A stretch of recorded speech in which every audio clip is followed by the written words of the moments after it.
ஆண்டவரும் உலக இரட்சகருமாகிய இயேசு கிறிஸ்துவின் விலையேற பெற்ற நாமத்தினால परमेश्वर उद्धारकर्ता यीशु मसीह के नाम से உங்க எல்லாருக்கும் அன்பின் வாழ்த்துரை தெரிவித்துக் கொள்கிறேன். आप सभी को प्रेम से अभिवादन करते हैं. எல்லாரும் நல்லா இருக்கீங்களா? आप सब खुश हैं क्या? கிறிஸ்துவுக்குள்ளாக சந்தோஷமா இருக்கீங்களா? मसीह में आनंदित हैं क्या? ஆண்டவராகிய இயேசு கிறிஸ்து परमेश्वर यीशु मसीह நிச்சயமா உங்களுக்கு சந்தோஷத்தையும் निश्चय आपको आनंद को அவர் சமாதானத்தை கொடுக்கிறவராக இருக்கிறார். वो शांति देने वाला परमेश्वर है. வேதம் வெளிச்ச தியானத்தின் மூலமாக वचन दीपक के रोज के ध्यान के अनुसार உங்களை சந்திப்பதில் நாங்கள் எண்ணற்ற மகிழ்ச்சி கொள்ளுகிறோம். आपसे मिलने में बड़ी आनंद होती है. ஒரு நாளும் உங்களோடு இதில் சந்திப்பதில் எங்களுக்கு பேரானந்தமாக காணப்படுகிறது. हर एक दिन आपसे मिलने में हमें बड़ी आनंद होती है. கர்த்தர் உங்களை நேசித்ததினால தான் இந்த வசனத்தின் மூலமாக ஒரு நாளும் எங்களோடு பேசி உங்களை தைரியப்படுத்தி ஆண்டவர் கொண்டு வருகிறார். परमेश्वर आपसे प्रेम करता है इसलिए हर एक दिन बातें करके आपको धैर्य कर रहा है. வேதம் வெளிச்ச தியானத்தின் மூலமாக वचन दीपक के रोज के ध्यान के உங்களை अनुसार சந்திப்பதில் சந்தோஷம் அடைகிறோம். आपसे मिलने बड़ी आनंद होती है. நாம் இன்றைய வார்த்தைக்குள்ளாக கடந்து போகலாமா? हम आज के वचन की ओर जाएंगे. நமக்கு தெரிந்த சங்கீதம் हमें पहचान की भजन संहिता है. 91 சங்கீதம் भजन संहिता 91 13 வசனம் சொல்லப்பட்டிருக்குது. उसके 13 वचन में कहा गया है சிங்கத்தின் மேலும் तो सिंह के ऊपर விரியன் பாம்பின் மேலும் நீ நடந்து तो नाग के ऊपर भी चलकर பால சிங்கத்தையும் வலு சர்ப்பத்தை மிதித்து போடுவாய். तो जवान सिंह को और अजगर को लताड़ेगा.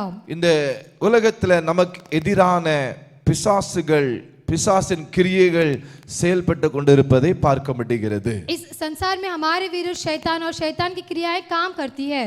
சத்துருவானவன் கெர்ச்சிக்கல சிங்கம் போல எவனை விழுங்கலாம் என்று சொல்லி அவன் வகை தேடி சுற்றி திரிகிறான். शैतान जो है गरजने वाले सिंह के समान घूमता फिरता है. அதனால கெர்ச்சிக்கிற சிங்கத்தின் மத்தியில उस गरजने वाले सिंह के बीच में அதின் மேல उसके ऊपर கர்த்தர் உங்களுக்கு ஜெயத்தை கொடுக்கிறவராக இருக்கிறார். परमेश्वर आपको जय को देगा. அடுத்தல வலு சர்ப்பத்தை குறித்து சொல்லப்பட்டு இருக்கிறது. उसके बाद अजगर के बारे में कहा गया है. இது பொல்லாத பிசாசுடைய கிரியைகள். ये शैतान की क्रियाएं. அப்ப இது அதின் மேல கர்த்தர் ஜெயத்தை கொடுக்கிறவராக இருக்கிறார். उसके ऊपर भी जय देने वाला परमेश्वर है. உங்களுக்கு விரோதமாக மந்திரங்களை செய்திருக்கலாம். आपके विरुद्ध मंत्र किए होंगे. செய்வின ஆவிகளை ஏவி இருக்கலாம். जादू टोने की आत्माओं को ये किए பொல்லாத होंगे. ஆவிகள் உங்களுக்கு விரோதமாக எழும்பி இருக்கலாம். दुष्ट आत्माएं आपके विरोध उठे होंगे. ஆண்டவர் சொல்றாரு पर परमेश्वर कहता அவைகள் है மேல நீ ஜெயம் எடுப்பாய். उसके ऊपर तू जय पाएगा. அவைகளை நீ மிதித்து போடுவாய். उसको तू लताड़ेगा. ஆண்டவர் வாக்கு கொடுக்கிறார். परमेश्वर ने இதோ प्रतिज्ञा दिया है சர்ப்பங்களின் தேள்களை மிதிக்கவும் इस सर्प को और बिच्छू को लताड़ने के लिए